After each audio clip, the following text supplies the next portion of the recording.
Okay. So here, this should sound very familiar. This is number 4 on page 825.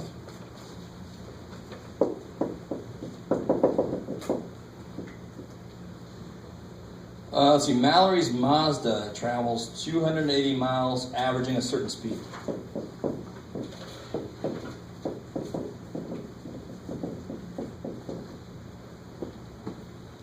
If the car had gone 5 miles an hour faster,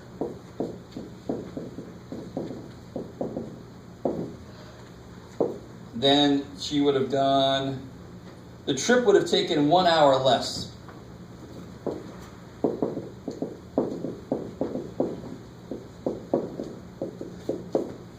Okay, all right. Do you use the distant rate time? Dude, yes. So I actually have 2 situations here, don't I? All right. The first, what are the 2 situations that I have? It's traveling 280 miles at a certain speed. So one situation is a certain speed, and the other situation is 5 miles an hour faster. All right, so that's one thing to get over. Is normally I either have 2 people, or I have somebody going and then coming back, upstream, downstream, that kind of thing, right? But here I've just got, she does something, and if she would have gone 5 miles an hour faster, the trip would have taken 1 hour less, right? And everybody on the 5 going to LA applies that logic. It just kind of goes, what if I go 20 miles an hour faster? You'll get there a lot slower with a ticket. Shit. So in each case, how far is she going? 280. That's the thing I know for sure, right? So that's where I always start. What do I know? What's not unknown? Give me a freaking known. She goes 280 miles either way. Just one way she's going to do it at a certain speed. The other way she would have done it at a faster speed. That's all. But either way she would have done 280 miles. How fast is she going here? Good. How fast is she going here? X plus 5. X plus 5. Don't put 5x. She's going 5 times as fast. Holy shit. She might escape a ticket because I don't think a cat can go that fast. And then what do I do here now? X. I know it says takes 1 hour less. 280 over X. But yeah, exactly. That's going to be my equation is going to come from there. You only throw stuff in for 4 of the boxes. The last 2 I use the equation for. That's what it's there for. So yeah, distance equals rate times time. So time is distance divided by rate. Distance over rate. That's that time there. Distance over rate. That's that time there. No. Careful. They don't equal each other. Do they take the same amount of time each way? No. One way was an hour less, right? Let's see. Can you write the equation then? Let's call this one time slow and time fast. Is that cool? You don't have to do this, but just to show you one way to think about this. So obviously, time slow and time fast. Who do you subtract 1 or add 1 to? That's all you got to do here. What makes sense? Which one of these is going to be bigger than the other one? Yeah, time slow. I'm going slower. It's going to take me more time, right? So time slow would be not equal to time fast, but time fast plus 1. Or you could have said, well, the faster time is faster. It's going to be how long it took me when I was going slower. Right? You see how these are the same damn thing? Add 1, you get the other guy. Subtract 1, you get the other guy. It's the same equation, right? It doesn't really matter. And now you just fill in what you know. What is TS? 280 over. So I get 280 over X. That time minus 1 equals the faster time.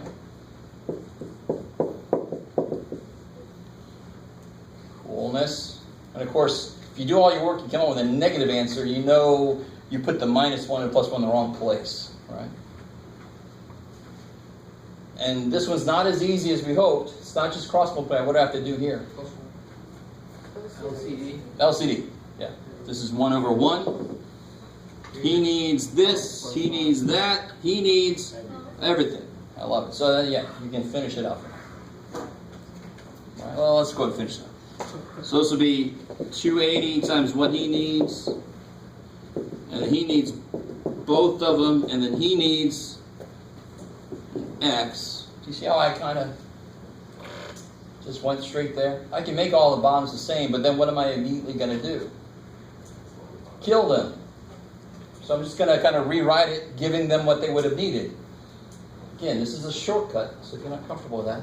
But he would have gotten an x plus 5, right? Top and bottom, but then his bottom would have canceled. He would have gotten x times x, but then his bottom would have canceled. He would have gotten an x, his bottom would have canceled. Okay, here. And now I just have to, so I get 280x plus, what is that? 1400? Minus x squared minus 5x equals 280x. And the nice thing is,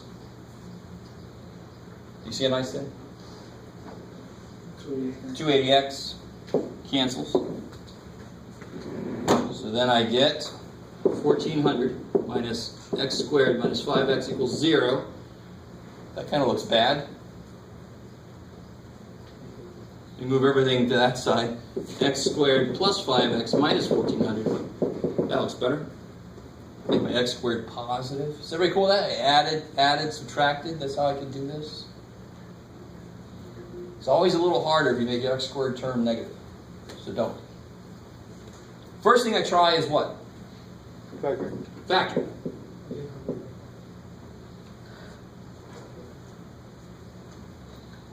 Or not, if you don't even want to try. But all I need, let's see, I don't even know if factoring is going to work here, but I need two numbers that are 5 apart that multiply by 1400, right? So what's, stay with me now. Well, that makes 14. 20 and 35. All right, 20 and 35? 40. 40 and 40 and 35? Yeah. All right, good. So then I'll make 12, I don't know, shit. This is Bitcoin? 0, 0, 2. Yes, yay. I mean, all right, so that was a little bit quicker. But, I mean, it takes a long time to make a list of all the factors of 1400, right? It takes a lot less time to figure out what numbers are 5 apart. So if you started at 20 and 25, well, they multiply by 500, not big enough.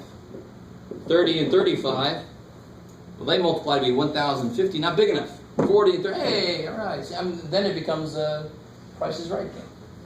Even if you don't watch it, still, that's what it is. Higher, lower, higher. So that factors is what? What's got to be negative here? 35. Good. Become equals here.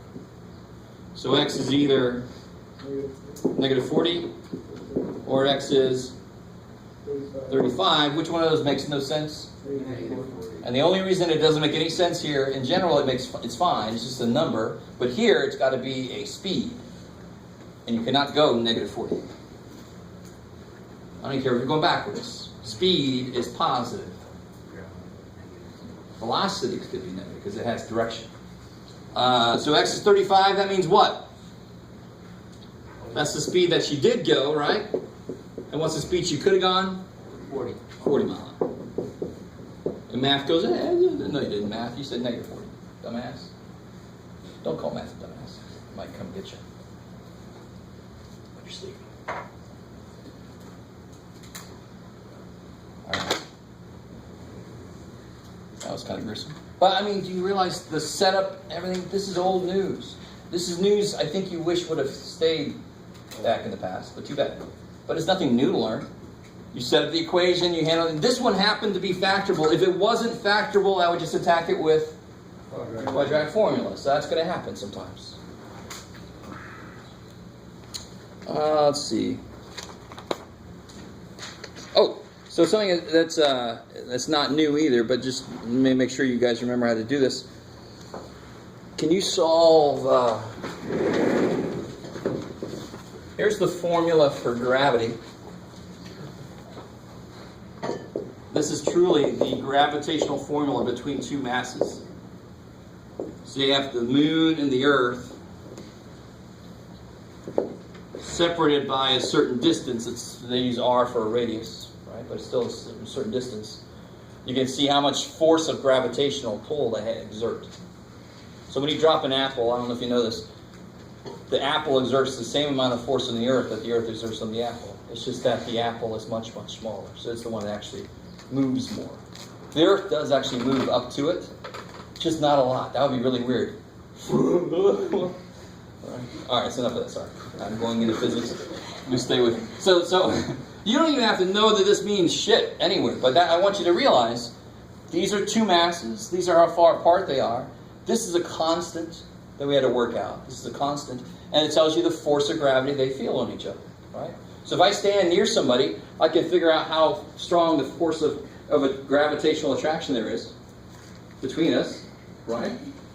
Anyway, it's not going to be very big, thankfully, or else we'd all be like, oh, I'm sorry, man. Yeah. M1 or how? M1, yeah. Mass 1, mass 2. Cool. How do I solve that for R? That's the real question. So let's come back to math. That's just an equation. Who gives a shit what it means? I do. That's all right. How do you solve for R? I do eventually want to do what? Square root, because R is currently squared, but I want to probably first get R squared by itself, right? So here's the trick. Whenever you want something by itself that's currently in the bottom, here's what you can always do. And if you're going to take statistics especially, it's going to happen a couple times. All you have to do is switch.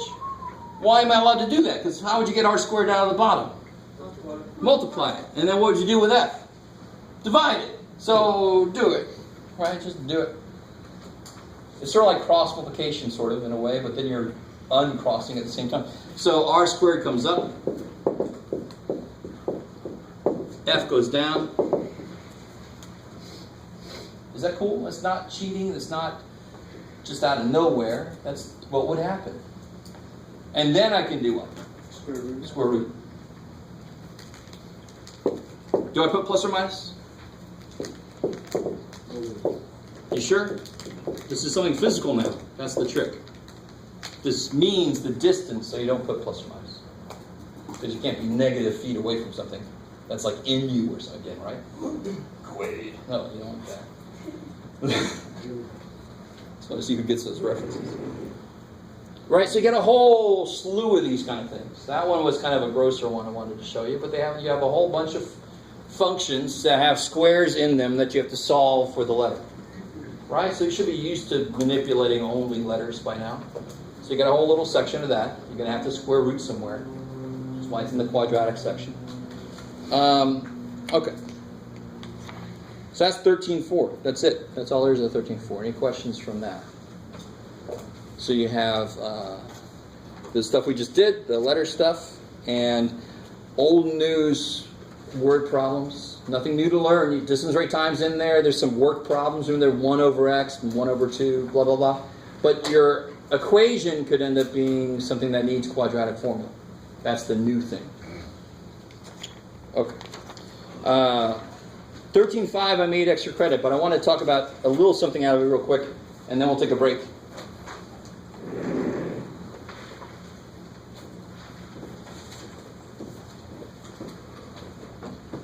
So here's the thing. Okay.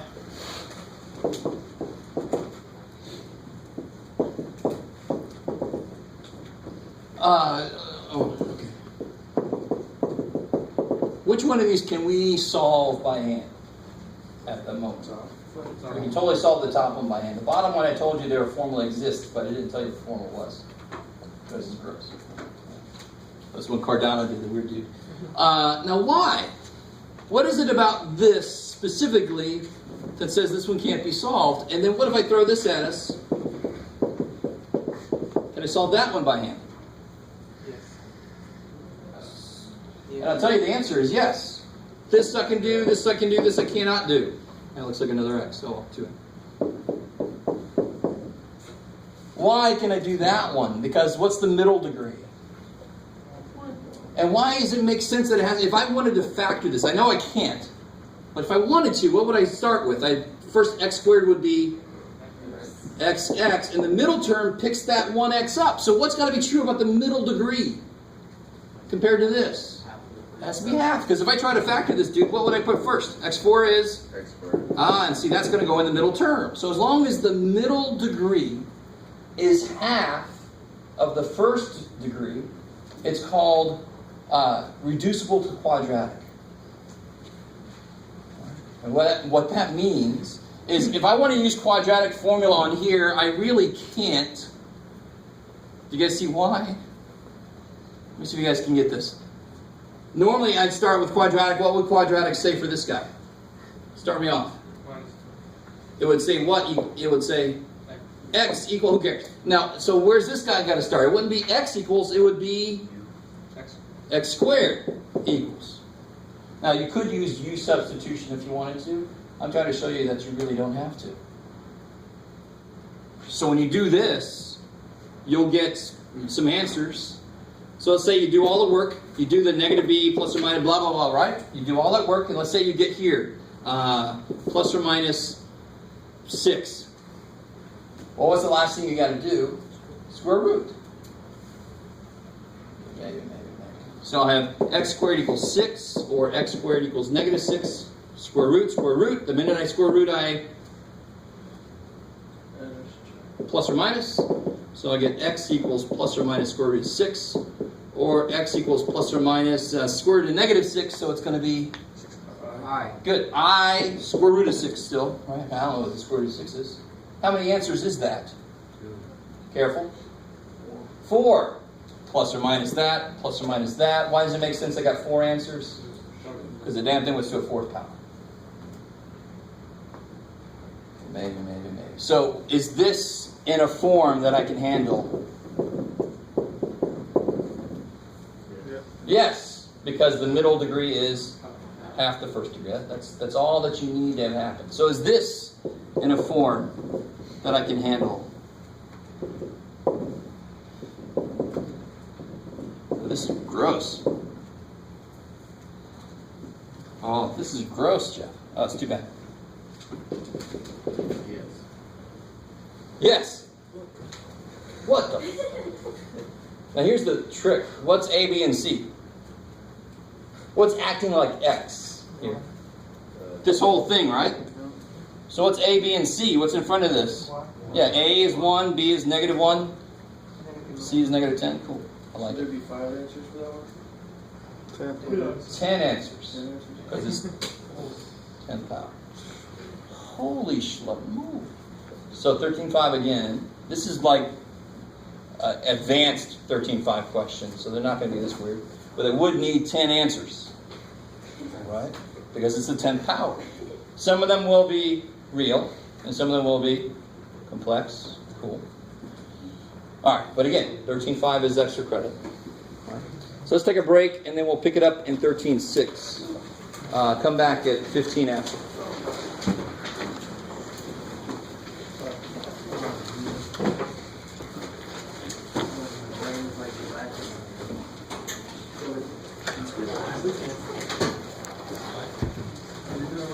Everybody not get the handout I gave out earlier? Are you Martin? Yeah. Okay. So here's the updated sheet there. Notice that we have one less test is my plan. Okay. Cool. Do you have class on Thursday? No, this Thursday is a holiday, and then next Thursday I'm going to be out on a conference. I'm giving you guys that day off too. Okay. Yeah. I mean,